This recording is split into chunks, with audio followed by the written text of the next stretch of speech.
Hello friends, आज की video में हम बात करते हैं सिलेबस जो कि सहायक पशु चिकित्सा क्षेत्र अधिकारी का है, यानी assistant of veterinary field officer. तो इसके हम सिलेबस के बारे में बात करेंगे गाइज अच्छी तरह से कि आपका सिलेबस जो पीईबी द्वारा जारी किया हुआ है वह क्या है। इसमें हम गाइज आज की वीडियो में जो 25 नंबर्स के और 75 नंबर्स के जो सिलेबस जारी हुआ है तो उसके बारे में हम बात करेंगे। ये आपके लिए इम्पोर्टेंट है गाइस अपकमिंग एग्ज़ाम के लिए, जिसकी तैयारी आप अभी से कर सकते हैं।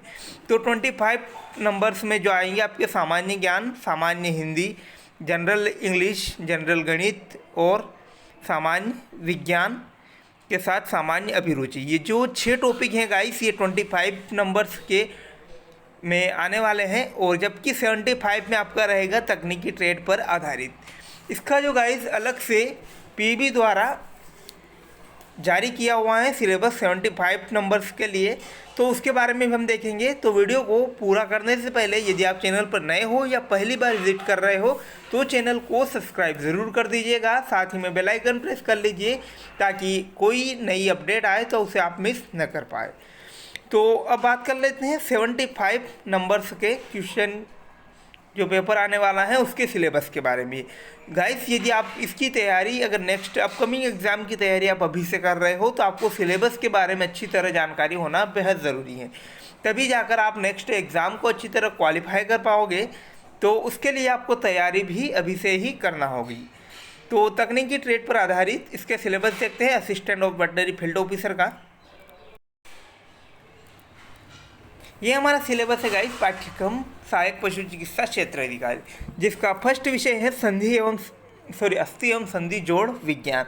इसके अंतर्गत टॉपिक है प्राथमिक शरीर रचना, सेकंड कंकाल, कंकाल के अंतर्गत जो है अक्षी कंकाल और उपांगी कंकाल। थर्ड टॉपिक है संधि विज्ञान और जोड़ विज्ञान। इसके बाद सेकंड सब्जेक्ट है स्पेंकनोलॉजी एवं एस्टियोलॉजी। तो इसमें स्पेंकनोलॉजी और एस्टियोलॉजी दोनों टॉपिक्स का आपको अध्ययन करना है। इसके बाद थर्ड विषय है हमारा शरीर के विभिन्न तंत्रों का अध्ययन।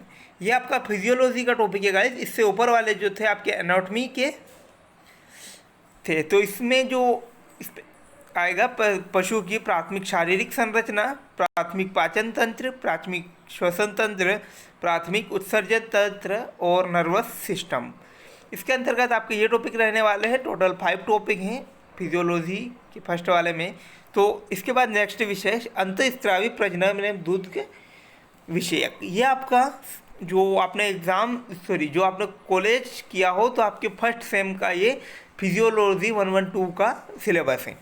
तो इसमें आपके 4 टॉपिक हैं। पहला है प्राथमिक अंतःस्रावी क्रिया विज्ञान, प्रजनन तंत्र, दूध विषयक और पशुओं का शरीर प्रक्रिया एवं मौसम विज्ञान।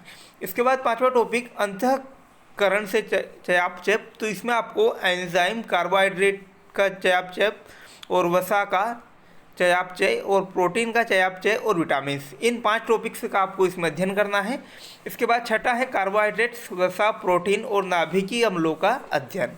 इसमें कार्बोहाइड्रेट का जीव रसायन, लिपिड्स का जीव रसायन, प्रोटीन का जीव रसायन और नाभिकीय अम्ल का जीव रसायन। इसके बाद 7वां विषय हमारा साधारण पशु परजीवी विज्ञान और कृमि विज्ञान। इसमें आपको सिद्धांत, स्टेटोड और नोमेटोड के बारे में पढ़ना है। इसके बाद पशु कीट विज्ञान या अकेरोलॉजी या प्रोटोजुओलॉजी, जिसमें आपको सिद्धांत पढ़ने हुए इसके में। इसके बाद जीवाणु विज्ञान या फफूंदी विज्ञान का सामान्य परिचय। इसके आपके टॉपिक हैं सिद्धांत, जिसके प्रथम अध्याय में सूक्ष्म जीव विज्ञान का परिदृश्य, इसके इतिहास और सूक्ष्मदर्शी के प्रकार के बारे में आपको यहाँ पढ़ने हैं।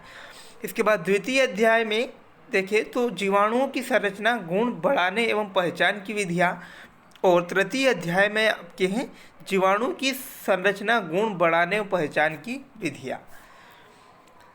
इसके बाद जो 10वां टॉपिक है विषय हमारा कि शारीरिक जीवाणु एवं फफूंदी रोग। इसमें आपको सिद्धांत और जीवाणु जनित रोग और फफूंदी जनित रोग आपको यहाँ पर पढ़ने हैं। इसके बाद सामान्य और शारीरिक विषाणु विज्ञान, इसके अंतर्गत विषाणुओं की संरचना, विषाणुओं को बढ़ाने की विधियाँ और विषाणु जनित रोगों को जांचने की प्रयोगशाला विधियों का आपके पास इसमें पढ़ना है।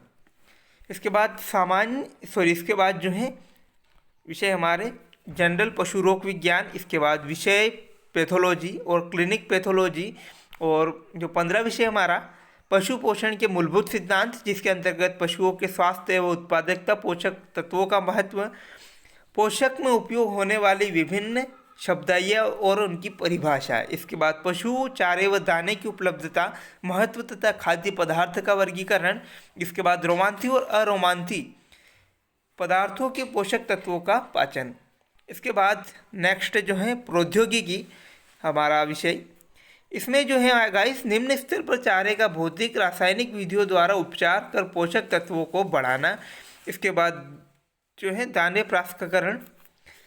नेक्स्ट टॉपिक इसके अंतर्गत पशुओं के खाद्य पदार्थों के भंडारण के लिए तैयार करना। इसके बाद हरे चारे का व साइलेज बनाकर संरक्षित करना। इसके बाद पशुओं के दाने व चारे पर पाए जाने वाले हानिकारक तत्वों व सामान्य मिलावटों के बारे में जानकारी।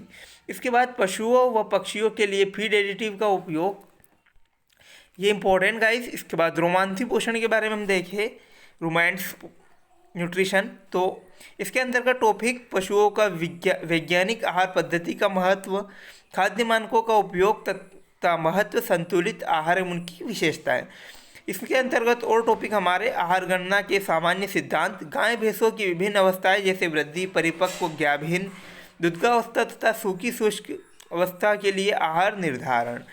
इसके बाद भेड़ व बकरी की शरीर वृद्धि, उत्पादन की विभिन्न अवस्थाएं जैसे दूध, मांस, ऊन आदि के लिए आहार का निर्धारण। इसके बाद नॉन प्रोटीन नाइट्रोजन तत्वों के रोमांथी पशुओं का उपयोग। इसके बाद नॉन रूमेंट्स न्यूट्रिशन देखें हम तो मुर्गियों, सुकरों तथा घोड़ों के लिए आहार मानक, मुर्गियों, सुकरों व घोड़ों की विभिन्न शारीरिक अवस्थाओं के दौरान उनका भरण पोषण और फीड सप्लीमेंट। इसके बाद नेक्स्ट टॉपिक या नेक्स्ट विषय हमारा है पशु प्रजनन। इसके अंतर्गत आनुवंशिकी परिचय, जिसके अंतर्गत जीन, फिनोटाइप, जीनोटाइप, समरूप और विषम रूप, पशुओं में गुणसूत्रों की संख्या, शब्दावली और मैंडल का नियम, पशुओं और मुर्गियों में लिंग निर्धारण और जेनेटिक विविधता। इसके बाद घरेलू जानवरों की मूल विशेषताएं, पशुओं और मुर्गियों के आर्थिक गुण एवं उनके महत्व, पशु चुनाव, उत्तर चयन या रिस्पॉन्स ऑफ सिलेक्शन और इससे प्रभावित करने वाले कारक। नेक्स्ट इसके अंतर्गत टॉपिक पशु सुधार प्रणाली और चयन के तरीके। इसके अंतर्गत नेक्स्ट टॉपिक शुद्ध ब्रीडिंग, अंतःप्रजनन पद्धति, खरीफ प्रजनन और अंतर्वश प्रजनन, अंतर प्रजनन पद्धति के जेनेटिक प्रभाव, फायदे और नुकसान। नेक्स्ट टॉपिक पशुओं के रखरखाव से सामान्य अध्ययन। तो इसके में जो आपकी DLPM यानी live stock production and management का पूरा सिलेबस दिया हुआ है। इसके अंतर्गत इसमें भारतवर्ष में पशुधन का महत्व, पालतू पशुओं का वर्गीकरण, पशु उत्पादन में उपयोग की जाने वाली सामान्य शब्दावली।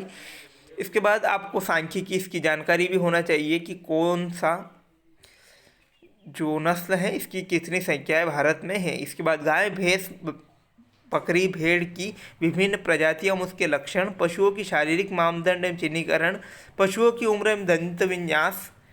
तो ये आपका पूरा DLPM का यहाँ पर आपका सिलेबस है। इसके बाद सूकर, अश्व, खरगोश प्रबंधन में तीनों के प्रबंधन के बारे में हम देखेंगे। इसके बाद सामान्य आंगिक व भेषज विज्ञान, इसमें भेषज विज्ञान का परिचय और जो आपकी मेडिसिन है उनकी भी यहाँ पर दिया हुआ है। इसके बाद कीमोथेरेपी एवं विश्व विज्ञान, ये भी आपका इम्पोर्टेंट सिलेबस। पशुपालन विस्तार, इसको आपको पढ़ना है, एक्सटेंशन जो आपका सिलेबस है। इसके बाद व्यावसायिक अंडोत्पादन, मुर्गियों का या ब्रायलरों की प्रबंधन व्यवस्था, ये आपकी सिलेबस है गाइस। आपका DPS के अंतर्गत आपको फर्स्ट 25 और 26, जिसमें कुक्कुट उत्पादन एवं प्रबंधन, पूरा DPS जो आपने पूरे सेमेस्टर यानी चारों सेमेस्टर में जो आपने पढ़ा है वो पूरा यहाँ पर दिया हुआ है। इसके बाद पशुओं का संक्रमण रोग, जिसमें रक्त परिवहन तंत्र संबंधित रोग, पाचन तंत्र, मूल प्रजनन तंत्र से स्नायु तंत्र, उपापचय और आँख की बीमारियाँ। तो आपको जो एनिमल्स हैं उनके सारे जो संक्रामक और असंक्रामक रोग आपको यहाँ पर पढ़ने हैं। इसके बाद पशु शल्य विज्ञान, चिकित्सा विज्ञान की प्रारंभिक परिचय। इसके बाद जो है कि पशु शल्य चिकित्सा एवं शल्य क्रियाएँ। इसके बाद सामान्य मादा प्रजनन एवं प्रसूति विज्ञान, ये आपका सिलेबस है गाइस। इसके बाद नर प्रजनन एवं कृत्रिम गर्भधान यानी आर्टिफिशियल इंसेमिनेशन भी यहाँ से इम्पोर्टेंट। इसके बाद पशु चारा उत्पादन भाग 1 और भाग 2। तो ये आपका सिलेबस है गाइस। तो आई होप आपको वीडियो जो है पसंद आया होगा, और मिलते हैं गाइस नई अपडेट्स के साथ। और यदि आप पीडीएफ को सीधे डाउनलोड करना चाहते हो तो डिस्क्रिप्शन बॉक्स में लिंक है, जहाँ से जाकर आप आसानी से इसे डाउनलोड कर सकते हैं।